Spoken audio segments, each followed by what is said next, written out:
I'm live. Doesn't seem very lively, though. Wish I had another one. Get another light somewhere. I had a kid camp a couple of weeks ago.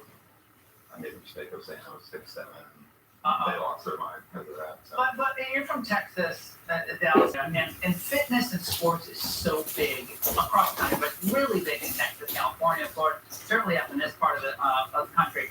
And sometimes kids get intimidated from working out or doing it. They feel bad about themselves.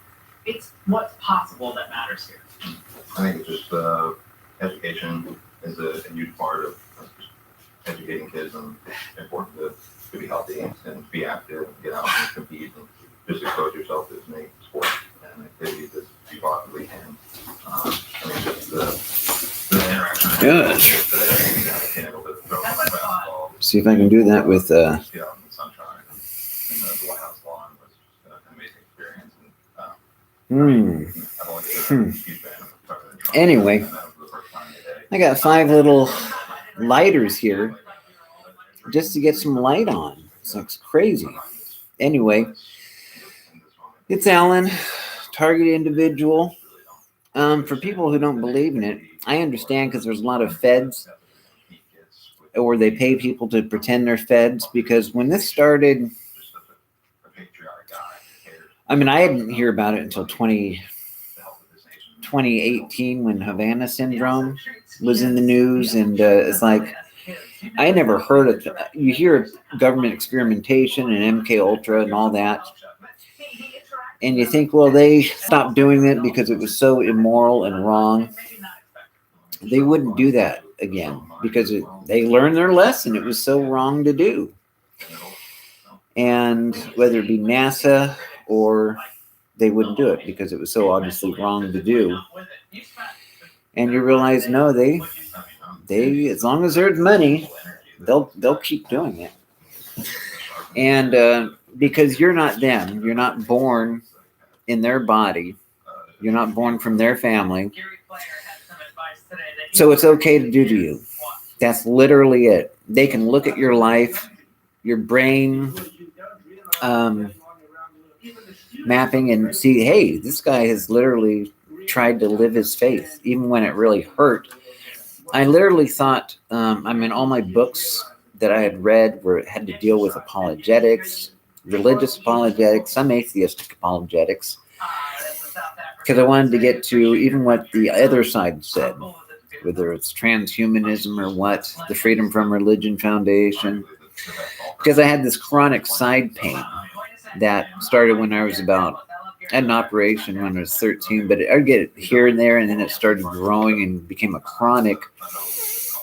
I thought it was when I broke my arm and separated my shoulder in football when I was like a freshman. And but then within some time, some months, you get this zap in your side, this zap, and it became this electron, just feeling like it'd be a zap, like a jolt. And I was studying religion, so I just view everything as like a test, or just try to be, and it was really big on it. And sorry for the sound. I watch Fox and CNN, so I like to hear both sides. I'm not a double-minded man, unstable in my ways or anything. I just like to hear both sides. But I'll tell you, I know as far as legal this and that, I know I don't want the government or anybody to have the ability to use anything from me, my brain mapping, DNA, genetics, anything the military has. They do not have my permission. I have gone and tried to tell them at the hospital and say, I believe I have this directed energy device, like Havana syndrome. And, I know that it's true. There's no mealing around, like, could it be true? Or is he just mentally, it's like, no, it's literally true. And when they had stopped, they had paused some of the effects of studying Havana syndrome because, you know, because it was coming out that some of these people were being experimented on, weren't being told.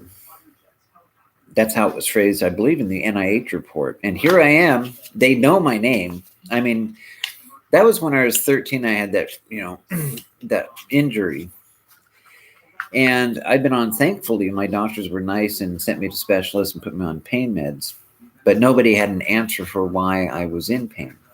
It wasn't until I got seriously hurt, fell out a window, or jumped out of a window and then jumped from the roof to, it's not very far, it's just like a story. But I ended up, you know, breaking something on the fall. And they still, and when I went to the police, they first acted like, well, psychosomatic in Dallas. It's psychosomatic. Yeah, it's a psychoanalyst counselor. And then another time it's like, oh, well, finally, after the Ella Free rally with target individuals and Havana syndrome, that is where, see, this is supposed to be less than lethal technology. And when you're part of an experiment, they're supposed to give you the knowledge and let you know and have you agree to it. They're supposed to, but nobody, I had no idea. I just knew that I broke my arm when I was 13. And I kept on having pain, you know, just pain issues, you know, in my teenage years. Went to Bible college and went to the doctor in Ellendale, North Dakota. Do you have problems with your bowel? I didn't know what a bowel movement was. He goes, do you shit? And it's like, oh, yeah. I didn't know. He thought it was gas. And so my doctors in Dallas, who I was very thankful because I didn't know what caused my pain. I just knew it was painful. I certainly didn't have any belief of being part of an experiment. No, nobody said anything. I wouldn't have done it. Who would want to sign up for something that they know is going to just cause you pain? That's it. Nobody would. I mean, I don't care if you get money or this problem. Nobody would sign up for something. I just wouldn't have. But all they do now is cover their ass. And they have bioethics people. They have bioethics people, professional do care about doing the right thing. And I studied to be a minister in the whole, I mean, they know it. And there was none of this ethical, is this the right thing to do? And scratching their beard. There was no accountability. There was none. There was some, I mean, on one hand, I want to give credit where credit is due. I mean, I'm thankful for my doctors at least sending me to specialists. And because that's a big thing. When you're thankful for the doctors who do help their patients, at least with pain meds. But if a person knows, you know, patients should not be part of a government, or hospitals should not be getting government grant funding and not telling their patients. If something's going to be painful, it shouldn't happen. It shouldn't happen. And when that person comes in and asks, say, I'm in pain, I want to not be in pain, that should be the thing saying, okay, we got to tell that person that they're part of a government experiment. But if they call it the non-telling, you know, the anti-telling, or what do they call this? The anti-telling, it's some weird thing like that for directed energy weapons, to where you're not supposed to tell people about it, you know, and it's an official sounding name for less than lethal technology, because it doesn't, like Havana syndrome, it doesn't put like a bullet. It's not like a bullet where it leaves a hole in your stomach or in your back. It just leaves you having internal pain. And if it's a nanotechnology or something in your brain or your chest, your heart, or all this, and they put it in your body, and nobody's telling that patient, even if they're a child. And it wasn't until I was 30 that I found out, and then it was after having to literally learn to walk again, literally, not allegorically or figuratively. I got injured from that issue, and It's like 30 years of why is this? Why can't I feel? What is this side pain? Chronic. And that creates depression. It's not normal depression where you have something in your mind and, some issues. It's just you can't feel anything, and it's always right here in the same place, right here. And it wasn't until I went to the rally, I learned to walk again, went to the rally in Portland, the Ella Free rally with Matthew Aaron or Arnegard, whatever his name is, evidently for the NIH that he works for. And I'm so thankful. And if it is the NIH or the CIA or who, they're the ones that get the blame, because it is these federal groups that do experiment. But I'm glad that they put the Havana syndrome stuff out there, that they put it on the news so that we can at least know what it is. But even when I take that information and try to leave notes with my, whether it's representatives, senators, and go to it's like somebody gets to them first or something. And it's like, I can have all the paperwork, show them the books that I have, tons of books. There's like 30 or 40 books on Amazon that have to do with target individuals, Havana syndrome.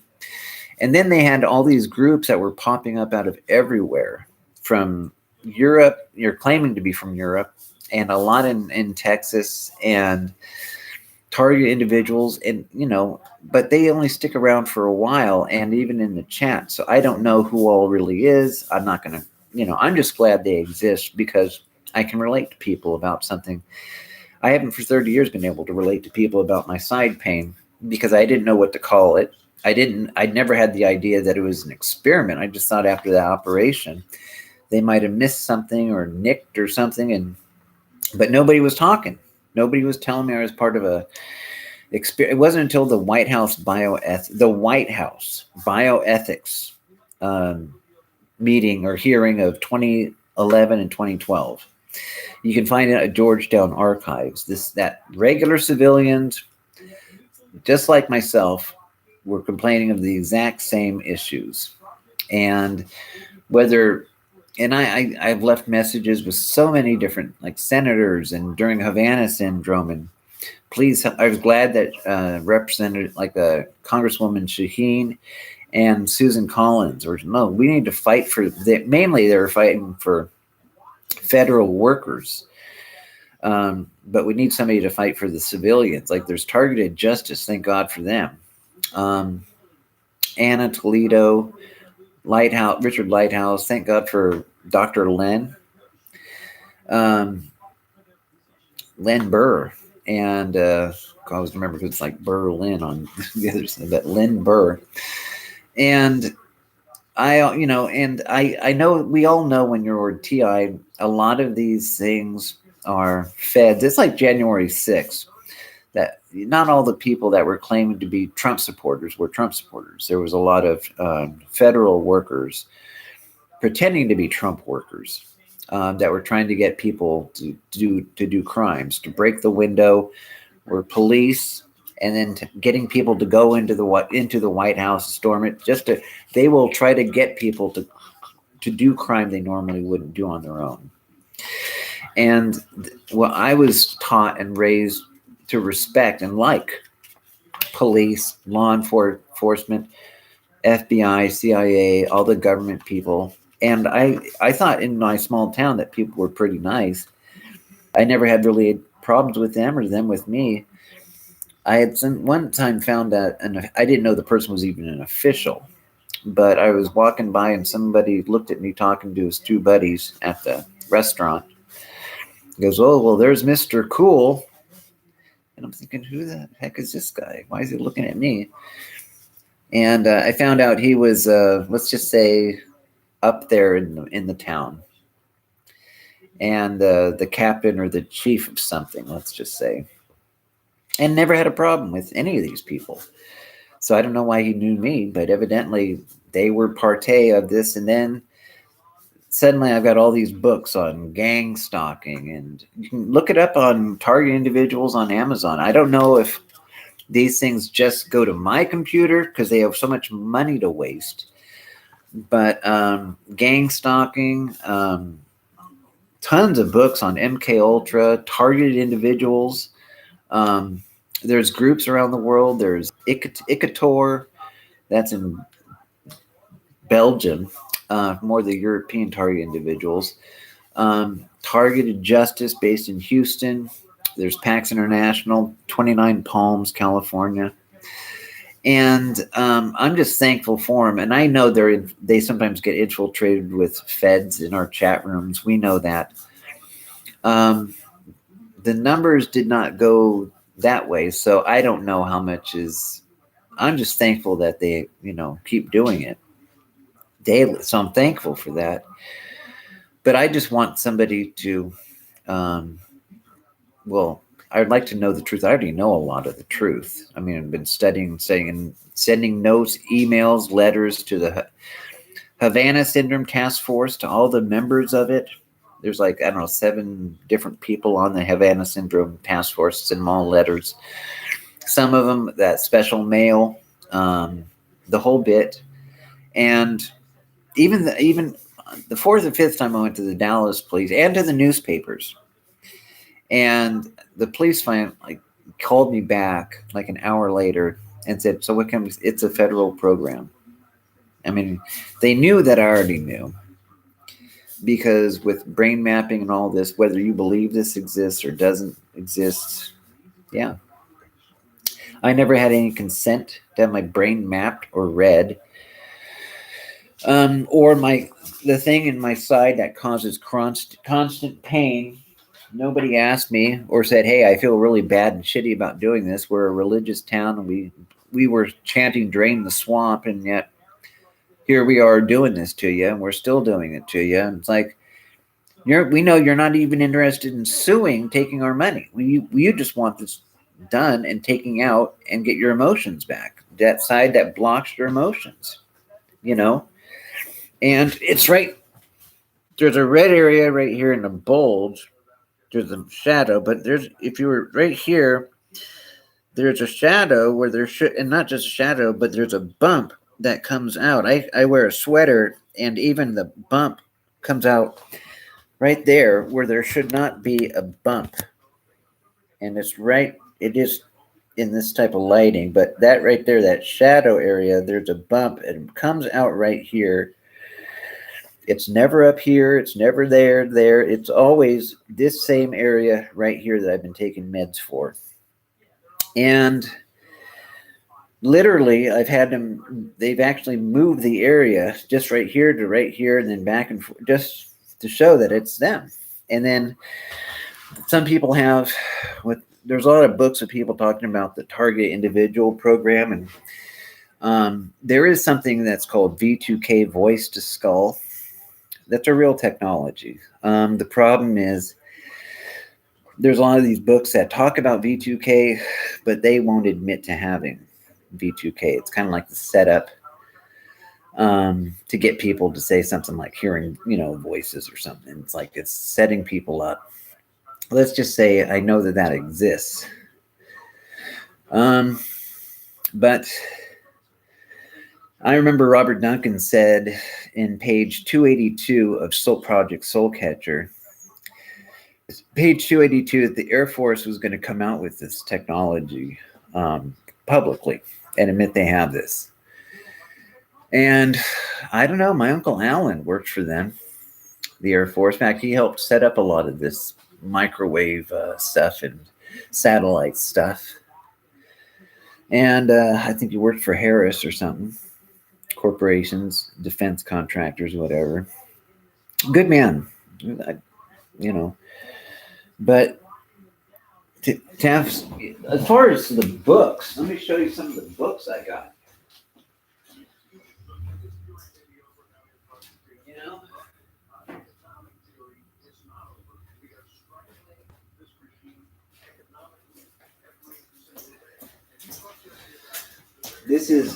It's not a myth. The Invisible Crime, Part 2. A Target Individual, Synthetic Telepathy, and Global Criminal Biomedical Human Experimentation by Michael Fitzhugh Bell. Part 2. And that stuff is true. Target Individual, hello, me, Synthetic telepathy, global criminal biomedical human experimentation. You can find him on YouTube. Look up YouTube, any of the stuff. Dr. Nick Begich from Alaska. Controlling the human mind, the technologies of political control are tools for peak performance. They're trying to make it sound like this technology can be used for good or for bad, but if only you used it in the right way. It's not meant to use it. It's meant in it to bring you down, to make you subhuman. This is not some bringing technology and humans together for an omega point, a betterment. It's not. It's to bring you down. That's it. They'll get money, get people to be part of it, and they'll just lie and put them, and it's just always down, subhuman. Invasion and Mind Control. There's 2 of these books. Felipe Cebolla de Santa Cruz Abreu, MK Tech, Invasion and Mind Control. And again, got it on Amazon. Project Soul Catcher by the TI Group's favorite person, one of the creators of this technology, and you can see him on that Jesse Ventura show, Brain Invaders. Robert Duncan.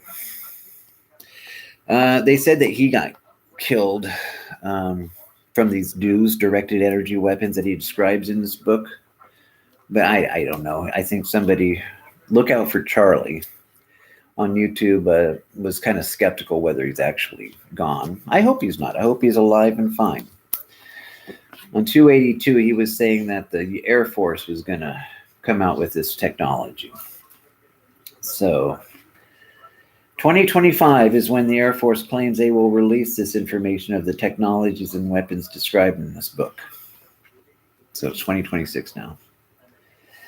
Anyway, there's a lot of religious games and things that they try to put thoughts in your brain by using. It's like putting a little video camera or a cell phone, a very miniature one, whether for those who have the voices, it's just a miniature, and then that, and then like a video camera where, like playing a movie or something, influence dreams and all that kind of stuff. It's a horrible thing.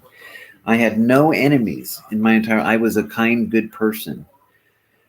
And I don't know if they just viewed that as a weakness. Anyway, Forbidden Tech 2. My mom's coming, so I got to sign off. I'll talk to you later, okay? Bye-bye, guys.